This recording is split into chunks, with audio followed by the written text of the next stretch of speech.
Forgive me, here Hola, I como cannot quedamos hace say unas semanas because I en aquel vídeo que reflexionábamos acerca del resentimiento y cómo transmutarlo a nuestro favor, os prometí un segundo vídeo en el que íbamos a reflexionar y comentar de la misma manera acerca del concepto de la culpa y sentimiento de culpabilidad, la diferencia que hay entre la culpa y lo que hace en nosotros el sentirnos culpables. Y cómo aprovechar eso a favor de la expansión de nuestra realización personal y de la expansión de nuestra conciencia. Antes que nada, y eso será un comentario que haré al final, pero que siempre gusta mucho, es reflexionar que cuando hablamos de la culpa está relacionado con el error, con cometer un error, y que pensemos que estamos en un planeta que se llama Tierra. Ya nos está diciendo que tenemos el permiso y el derecho natural de errar para de ahí sacar nuestra mejor versión de nosotros mismos, pero eso lo diremos al final. Vale, pues empezamos reflexionando acerca de la culpa. La culpa viene por varios, puede tener diferentes orígenes. Uno puede ser cuando transgredes una ley, esa ley puede ser un código que esté en tu familia o en tu grupo social, en tu cultura, o una ley universal. Cuando tú transgredes algo que aquí en este espacio-tiempo el ser humano ha decidido que es bueno o malo, cuando no eliges lo bueno y haces lo que está mal, nos sentimos culpables. Esto puede ocasionar también el que en alguna ocasión provoquemos un daño a terceros o a uno mismo. Y también, y esto es muy típico entre padres e hijos, y más que típico, es una ley natural, es el frustrar los deseos de los padres. Que por otra parte es algo natural y de ley el que en un momento de la vida el hijo, para conseguir la autonomía y su independencia y su madurez, va a tener que infringir las normas o las expectativas o los deseos que habrían proyectado en él. Y bueno, depende de la dependencia que haya entre padres e hijos, ese no cumplir con las expectativas puede hacer también a la persona sentirse culpable. Pero, por otra parte, es la única manera que tenemos de lograr nuestro crecimiento, transgrediendo ese deseo, esas perspectivas, ese proyecto que en nosotros pusieron nuestros padres y que normalmente eran proyecciones suyas, para conquistar nuestra verdadera vocación, nuestra verdadera llamada, nuestro verdadero amor, nuestro verdadero lo que sea. Luego hay también situaciones en la vida que se pueden llamar situaciones de fatalidad, donde se vive un drama, una fatalidad, por ejemplo, en un accidente de autobús o de avión, y hay un elevado número de muertos y una persona o dos personas sobreviven. Esto suele hacer que en vez de generarnos un sentimiento de agradecimiento a la existencia, porque no sabemos por qué, lo sabremos algún día, a nosotros se nos ha dado un tiempo más aquí, lo que suele ocurrir es que no comprendemos el por qué a nosotros se nos ha salvado la vida y a los otros no, o yo tenía que haber cogido ese vuelo, lo cancelé y no subí, ¿por qué me he salvado yo? Eso también suele ser origen de que nos sintamos con culpa, como que tenemos algo que no merecemos. ¿En qué ocasión también esto se hila muy fino y son situaciones muy comunes? Cuando, por ejemplo, en una familia algún hermano sufre, pues bien sea una deficiencia, una minusvalía, bien sea de nacimiento o una enfermedad de pequeño, que le hace quedarse en inferioridad de condiciones respecto a los otros o al otro, el que vive teniendo un hermano, por ejemplo, pues con una parálisis o una minusvalía de lo que sea, también suele hacerse esta reflexión: ¿por qué mi hermano está así y yo estoy bien? Y eso también es muy común, que esos hijos a lo largo de la vida se autosaboteen en sus propias oportunidades y posibilidades, porque sienten que no se lo merecen cuando su hermano ha corrido una suerte diferente. Ya veis que esto de la culpa es muy amplio, y también tenemos que tener muy presente no solamente cuando nos sentimos culpables por haber hecho daño a un tercero, sino cuando también nos sentimos culpables de no habernos dado o permitido algo a nosotros mismos. Entonces, tanto para los demás como para uno mismo, tras un proceso, lo que de ahí se debe trabajar y desarrollar es la compasión por uno mismo y por los demás. Aquí he puesto autonomía. Como os he dicho antes, la culpa, en cualquiera de los casos, cuando la queramos funcionalizar, gestionar de manera que nos sirva para nuestro propio desarrollo, la tenemos que contemplar como una capacidad de respuesta. Una capacidad de respuesta que, de no ser por ese suceso o esa situación, no se me hubiera dado esta capacidad de responder ante algo. Esta capacidad de respuesta tiene mucho que ver con la responsabilidad. La responsabilidad es la capacidad que yo tengo de responder con habilidad ante algo que, aunque no se pueda arreglar, pero sí que se puede gestionar o utilizar para un provecho propio y de los demás, o ambas cosas a la vez. Por eso Hellinger, el que desarrolló toda la fenomenología de las constelaciones familiares, decía que la culpa reconocida se convierte en fuerza. Una fuerza que, de no existir esta culpa reconocida, no tendríamos. Es por eso que ¿quién pensáis que puede tener un alma más compasiva? ¿Un culpable o un inocente? Contéstame tú, Armand. El inocente, yo creo. El inocente, O sea, el culpable. el culpable más compasivo, sí. Evidentemente, porque sabe de su propia condición. El que es inocente, como se siente inmaculado, sin mancha, suele tender, por ignorancia y falta de experiencia en la vida, a ser mucho más duro a la hora de condenar. El culpable, como sabe lo que es cometer un error, es mucho más magnánimo con los errores de los otros, ¿no? Entonces, ya solamente por esto vemos que la culpa es necesaria para poder transformarte en un ser compasivo. Esto es algo que yo, la primera vez que lo reflexioné así, se me abrió todo un mundo. La culpa reconocida se convierte en fuerza y en responsabilidad. Y ahora cortamos un momento porque quiero borrar esto para escribir otra cosa. Vale, he puesto aquí varios elementos. El concepto tierra, que es muy interesante. Ti, erra, como que estamos viviendo en un espacio-tiempo donde el tú erras es como algo intrínseco a la propia naturaleza del planeta Tierra. En la sociedad judio-cristiana en que hemos nacido, la mayoría de los que estamos compartiendo este vídeo, tenemos la idea ligada de la culpa con el pecado original. ¿Por qué era necesario el pecado original? Luego, bien es verdad que es diferente la interpretación que se le ha dado al pecado original de carga, de pecado, que en sí ya es un concepto fuerte, pero es mucho más sencillo y más simple y más liberador que todo esto. ¿Cuándo apareció el pecado original?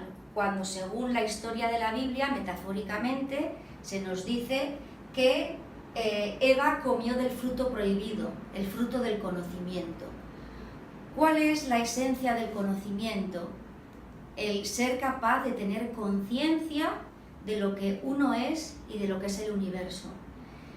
¿Qué es uno? Uno, el ser humano, todo lo existente, lo que somos son fractales de conciencia de el punto original de la fuente primordial de energía de Dios, energía universal, cada uno lo llama a su manera.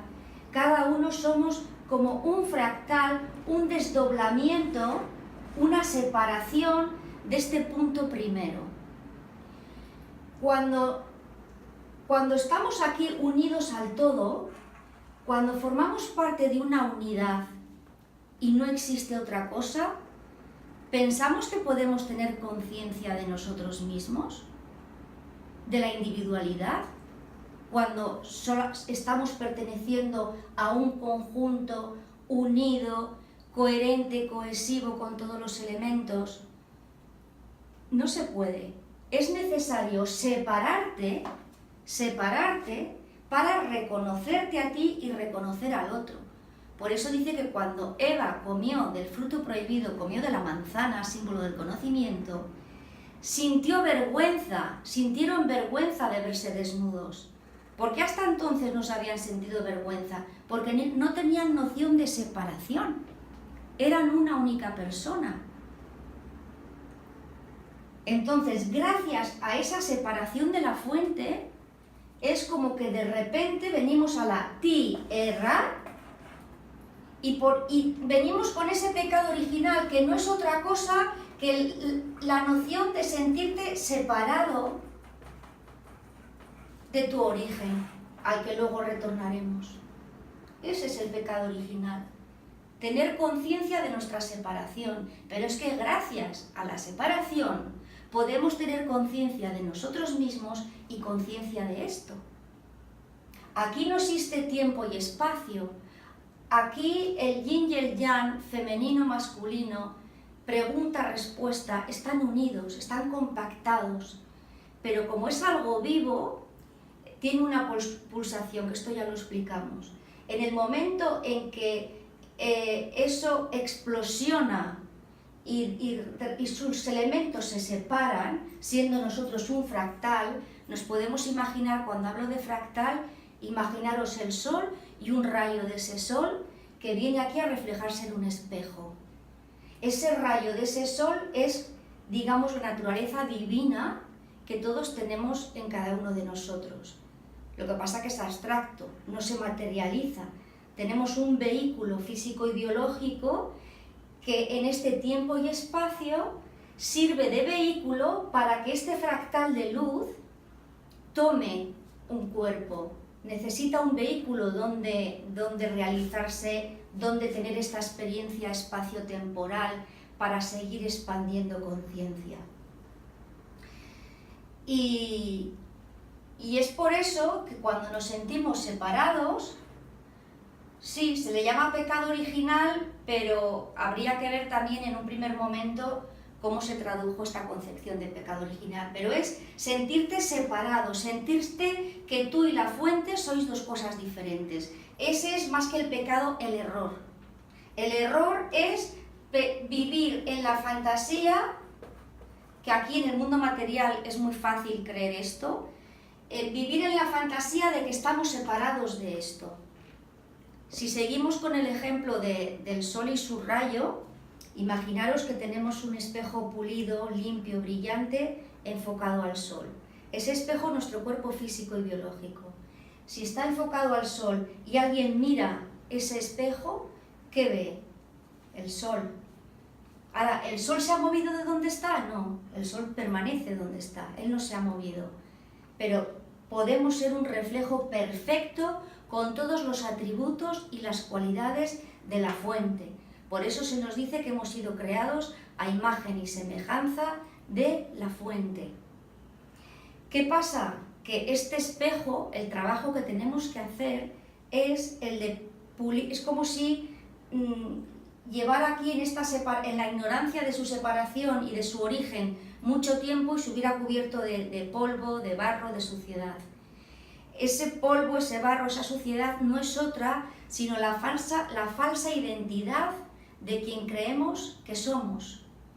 Ese polvo puede ser lo que nuestros padres han proyectado que somos, los defectos que nos han dicho que tenemos, las limitaciones, el tú para esto no sirves, el tú en esto no eres bueno, o tú nunca llegarás a tal.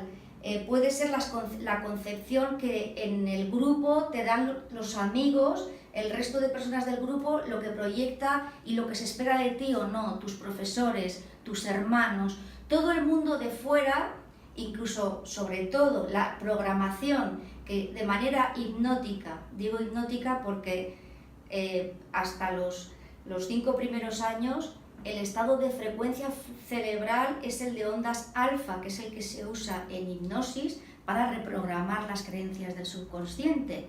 Ese es nuestro estado natural los primeros años de vida. Y ahí se nos va programando qué es bueno, qué es malo, qué se espera de ti, qué no se espera. Y ahí se nos va ese espejo cubriendo de polvo hasta el momento en que nos olvidamos que nuestra verdadera realidad es un fractal de esto. Entonces, cuando uno empieza su camino de transformación personal, de conocerse a uno mismo precisamente es quitar todas las falsas identidades que te han dicho que tú crees que eres. Entonces, este proceso que dura toda una vida, conocerse a uno mismo cada vez que va a significar darse cuenta de que en la medida en que nos desprendemos del ego que nos han ido formando y que nos hemos formado nosotros para proteger y para poder ser competitivo, nos damos cuenta de que nuestra verdadera esencia, nuestra verdadera identidad tiene que ver más con las potencialidades y posibilidades de la fuente que en lo que el ser fruto de una educación y de una época estamos siendo. Por eso que esto nos emplaza a una aventura en el que ya no va a ser tan importante, eso es una lección personal no obstante, va a ser más importante, más que qué experiencias vivo, cómo gestiono y vivo las experiencias que estoy viviendo.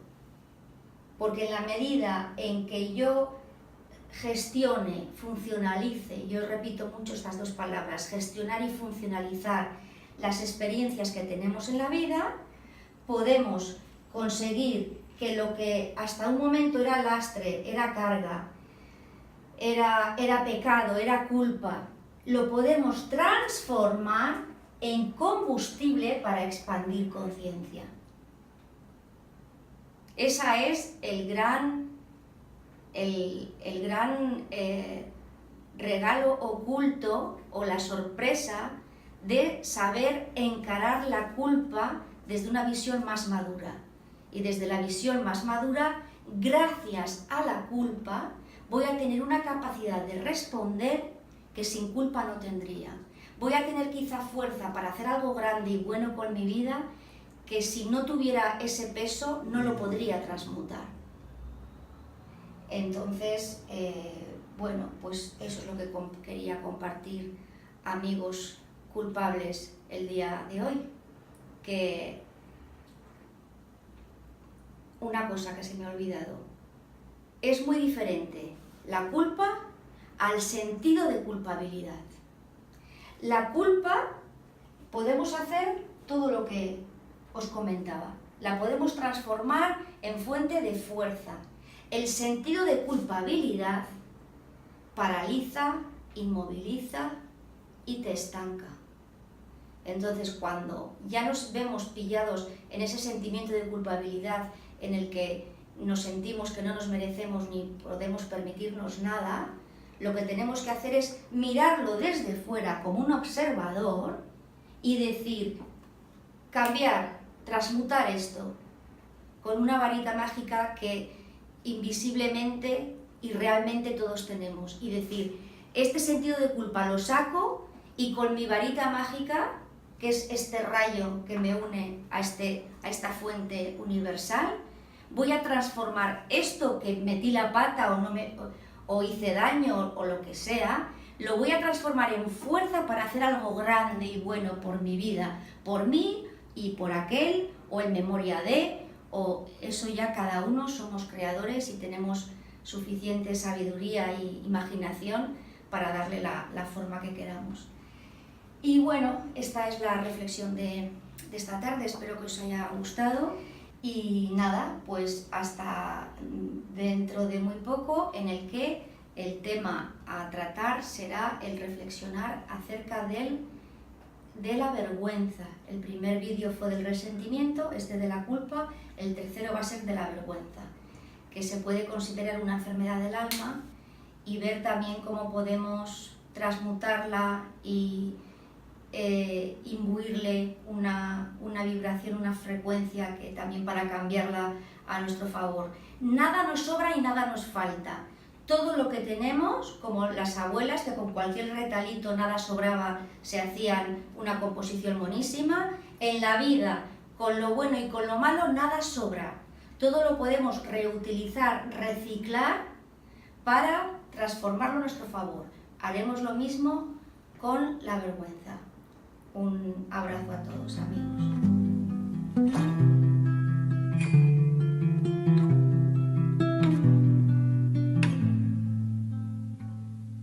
Forgive me, hearer, I cannot stay. He cut out my tongue, there is nothing to save.